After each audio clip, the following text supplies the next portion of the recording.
Today is a very special day. It's National Prosecco Day. Yes. Cheers to that. We're raising a glass with great choices from wine expert Lauren Power.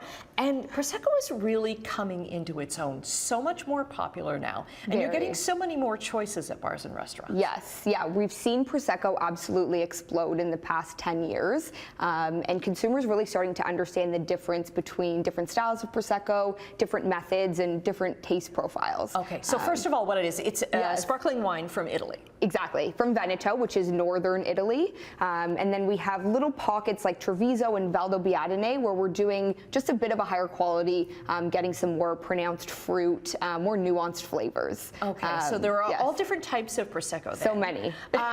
Because I tend to think of it as something that maybe you're going to start off a meal with. Yes. That is the kind of original way we see sparkling champagne, all of the sparkling wines. But especially Prosecco, there's so many different types of Prosecco that we can explore that take us, throughout a meal, take us to dessert, through everything. So we'll start with our first one, a Prosecco DOC Treviso. So this is Prosecco made from the Treviso region. Okay, so again, that's this one here. This is this here. So again, a little bit of higher quality than our kind of entry-level Prosecco. We have this beautiful perlage, and perlage is these bubbles that are coming up from the bottom. This is a sign of a really great sparkling, is when that perlage is very consistent. Perlage. Yes, perlage. So this is our first one.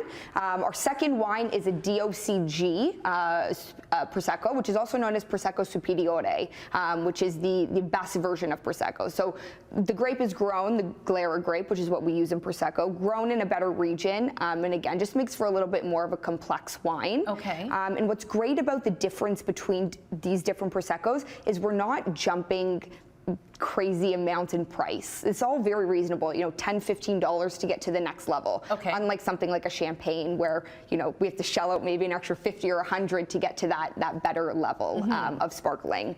Another great offering is our Prosecco Rosé.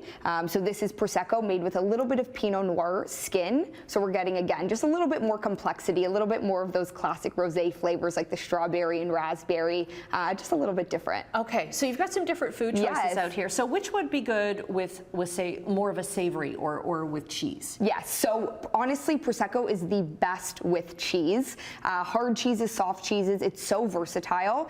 The bubbles, the acidity in the wine really are able to cut through that fatty content and just make for such a beautiful pairing. So things like pizza, cheese and crackers, I think it's a great, anything you'd kind of have around lunch or pre-dinner. And you could use any one of these? Any are great, yeah. Okay. When it comes to our sweeter pairings, so things like lemon meringue, fruity tarts, I would go with something that has a little bit more sweetness to it, so something like a extra dry or a dry. Okay. A good tip is for sweetness levels, if you want something that's very low in sweetness, you want to go for a brut.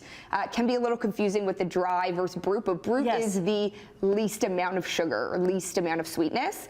Dry or an extra dry is going to give us a little touch of sweetness, which goes great with our sweeter pairings. Okay, so it could be almost a dessert wine then. Almost, yeah. A dessert sparkling exactly. wine. Yeah. What's your favorite? Ooh, I really love the Prosecco Rosé for the summer, but it's pretty in a glass. It's beautiful. It really is beautiful. But the Superiore is absolutely amazing. If you're a champagne drinker, cava, French Corta, you must try a Prosecco Superiore. Okay. Yeah. Some good, and all available at LCBO? These are actually private import from a winery called Tenuta San Tomé. If you do a quick Google search, you'll be able to find them. Okay. We'll get all your links up then on our website, chch.com/morninglive, so that people can take a look. And yeah, I'm going to look at Prosecco now in a whole different way. Amazing. That's the goal. Happy Prosecco Day.